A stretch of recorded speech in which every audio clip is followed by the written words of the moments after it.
दुलाराय बर' फरायसा आफादा मोनसे दैब शक्ति थानाय इसोर आरो मोदायनि आशीर्बाद मोननाय शक्ति थानाय मोनसे आफाद। दुलाराय बर' फरायसा आफादा थांनानै थायोबासो बर' जाथिया थांनानै थागोन।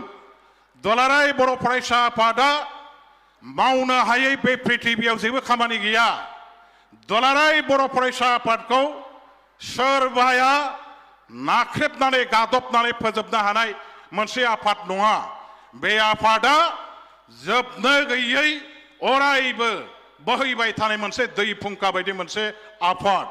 जोंनि साफ्रोम बर' बिमा बिफा जोंनि मोनफ्रोमबो नखरावनो दुलाराय बर' फरायसा आफादा दङ। दुलाराय बर' फरायसा आफादनि दैदेनगिरि मावथि बिथांमोनहा सोलायबाय थागोन।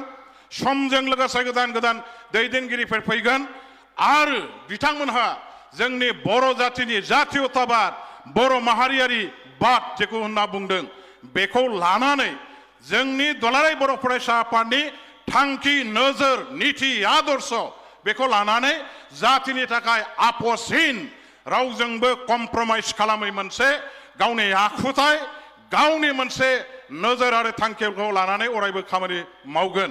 बेखायनो जों जायखि हान्जायाव थाया, जों जायखि आफादाव थाया, जों जायखि खामानि मावा, व्यक्तिगत जीवनाव सोरबाया साख्रि, सोरबाया आबाद, सोरबा बेपार बानिज्य जेरावखि थाया मानो जों जेब्लाबो जोंनि जातिनि नैबे सम्पद दुलाराय बर' फरायसा आफादा हारिनि धोन आरो बे हारिनि धोनखौ जों जेब्लाबो रक्षणाबेक्षण होनांगोन, रैखाथि होनांगोन, गोख्रों गोजोर आरो जेब्लाबो बेखौ जोङो देरगाथाव मोनसे आफाद हिसाबै हारियाव फोथांनानै लाखिनो हानांगोन। बेखायनो आङो दिनैहाय दुलाराय बर' फरायसा आफादनि बे जौसाङाव दुलाराय बर' फरायसा आफादनो बेखौ मिथिहोगोन, आं जेरावखि थाया, आं जेखि मावा, जेब्लाबो आंनि गोसो गोरबोआव दुलाराय बर' फरायसा आफादा थांनानै दङ आरो थांनानै थाबाय थागोन।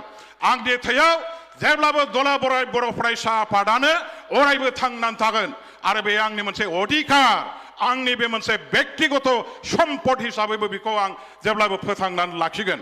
बेवहाय आं रावखौबो गिया, आं रावखौबो लाजिया आरो सोरनिबा थाखाय आं फावसयनानै सोलिग्रा नङा। गतिके रायजो राजाफोर, फरायसा लोगो नोंथांमोन, दिनै बेसेबा गोबाव समनिफ्राय दुलाराय बर' फरायसा आफादनि मन्चआव गसंनानै फंनैसो बाथ्रा बुंनो मोननायनि गेजेराव मोनसेल' आं खावलायनो लुबैबाय जे जोंनि दुलाराय बर' फरायसा आफादनि मथ'आ जाबाय, मुल मन्त्रआ जाबाय, खौसेबा जों थांगोन, गावस्राबा जों थैगोन। बेखायनो दिनै जोङो बर'फ्रा जे लेथेर फिथेर जानानै दं, राजनितियाव, समाजनितियाव जोङो ज' जानायनि थाखाय दुलाराय बर' फरायसा आफादनिफ्राय जेब्लाबो मोनसे अभियान, मोनसे हाबाफारिखौ, मोनसे सेस्ताखौ जों लाबाय थानांगोन। आरो बड'फा उपेन्द्रनाथ ब्रह्मनि जे थांखि नोजोर, बिथाङा जेसिम बर'फोरखौ लांनो थाखाय समायखिरा लानानै जोंखौ सोमावसारनायाव, हारिखौ सोमावसारनायाव बारसोम होदोंमोन, बे आद्रा सिमां, आद्रा थांखिखौ मोनफुंनायनि थाखाय जों जेब्लाबो खामानि मावनांगोन। आं बेनि थाखाय दुलाराय बर' फरायसा आफादखौ जेब्लाबो बे मन्त्रजों खामानि मावनो जाहाथे बिथांमोनहा खामानि मावो बेखौ आङो खावलायबाय। जोबथारनायाव आं मोनसे स्ल'गान होनो लुबैदों। दा स्ल'गान होनो मोनथारिया गोबावसै नालाय दिनै बेवहाय स्ल'गान होनो लुबैदों। आंजों बयबो स्ल'गान होफाबा मोजां मोनगोन, मोजां मोनगोन ना मा होनो? स्ल'गान होनि दे जय बर' हारिनि, जय बर' हारिनि, जय बर' हारिनि, बर'सा देरहासार, बर'सा बर'सा, बुहुमनि बर'फोर खौसे जा, बुहुमनि बर'फोर, दुलाराय बर' फरायसा आफाद, दुलाराय बर' फरायसा आफाद, दुलाराय बर' फरायसा आफाद, गोजोन्थों।